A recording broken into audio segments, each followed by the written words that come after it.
Greetings, roller coaster fanatics, and welcome out to another Fanatic review. Today we're going to be talking about a roller coaster that technically opened for the 2019 season, but it hasn't truly officially opened to the public until in a couple days in 2020.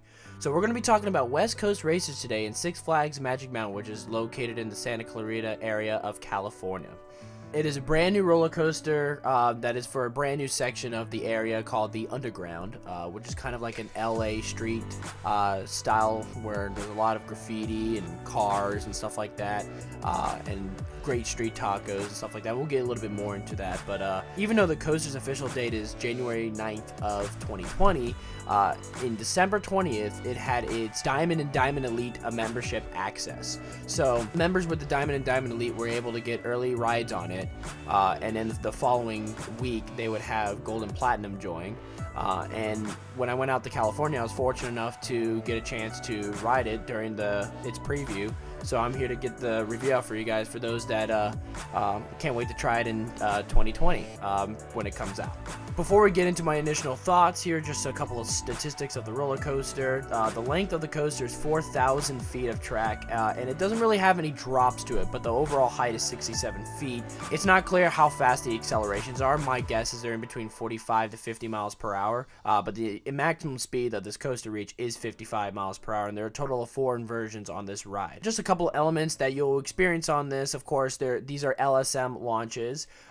There's high-fi flybys, there's a zero-G stall, or in my opinion a cutback, whatever way you look at it, and then they call it an LSM boost, which is, we'll get into a little bit more of that in just a little bit, and then there's 3 corkscrews. So overall, my initial thoughts, the first thing I'm going to say is the detailing of this ride is absolutely incredible. This entire section of the park is probably one of my favorites. Just the way it looks and designs is really nice. First of all, the backdrop on this coaster is amazing. It surrounds the entire area, so no matter where you look, you have West Coast Racers as kind of the backdrop of this location.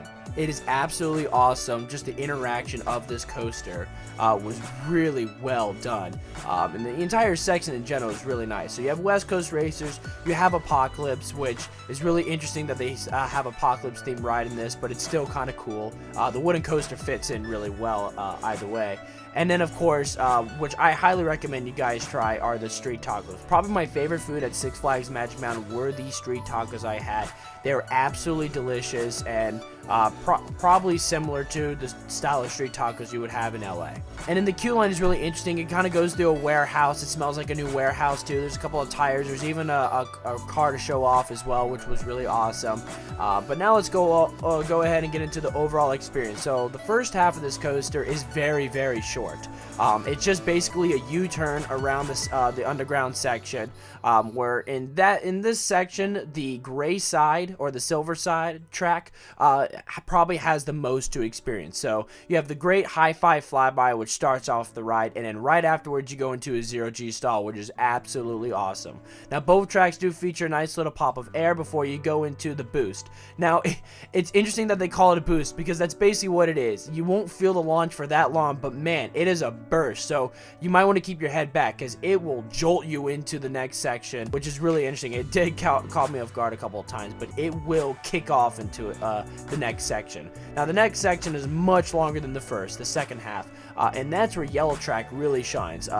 During the 2 helixes, the Yellow Track really pulls off its G's, and it is amazing. Of course, you also have the most inversions during the second half. You have the 2 corkscrews, one on the silver and then the 2 on the yellow. What's really cool about those corkscrews is the way they interact. So you can look at the train, and it's so cool how you feel like you're almost right next to them, or you're kind of just unraveling right next to each other. It was so weird and so cool to do. And then, of course, the final corkscrew, which was also really awesome to do while the gray track was underneath, doing a little bit of an air time, which was really nice. There is some nice little pops of floater on this coaster. Probably the most you'll experience is actually on the high-fi flyby. There's a lot of air time on that. Overall, this ride actually feels pretty long. If it was only one side, it would feel short, but because there's 2 tracks and you do both tracks, it's basically like a Mobius loop almost, except it's just basically one track the entire time, and you do both sides before you can get off, and that's really, really nice. My biggest gripe actually with this coaster, my biggest flaw I have with it, is during that section when you're waiting in that warehouse. Now, spoiler warnings ahead for those that haven't been on it yet. I will be spoiling this section. If you don't want to know what goes on in this maintenance shed before you go take off with the next riders, skip ahead to the time I have mentioned in the video. But basically, my main problem with this is the lack of theming in this. Now, I presume it is this way because this was during the membership access, and I believe that there should be a lot more theming to this when the ride actually opens, or even later in the 2020 season, there will be a lot more theming to this. But at the moment when I rode it, there was a couple tires. I think there was like one little cart that had some tools on it, and then there was a big screen, or somewhat of a big screen, and then there was noises because basically they were saying we're fixing your car right below you, which is really nice. Like it was decent, but I was wanting a little bit more just theming in general around, because other than the screen and maybe a couple tires, the place was pretty barren. But the audio was really cool too. That was a really unique concept because I was wondering how they would make it so that they can pretend like you're waiting, or how can they make the riders more engaged. Now, hopefully there'll be a little bit more stuff to look at in the near future, but that was my biggest overall critique with this roller coaster. But other than that, this was a solid roller coaster and a great fit for Six Flags Magic Mountain. If you guys ever get a chance, please go ride this. It is a really cool coaster and a really cool experience, and I'm overall going to give this roller coaster a B+. Really solid, really nice roller coaster.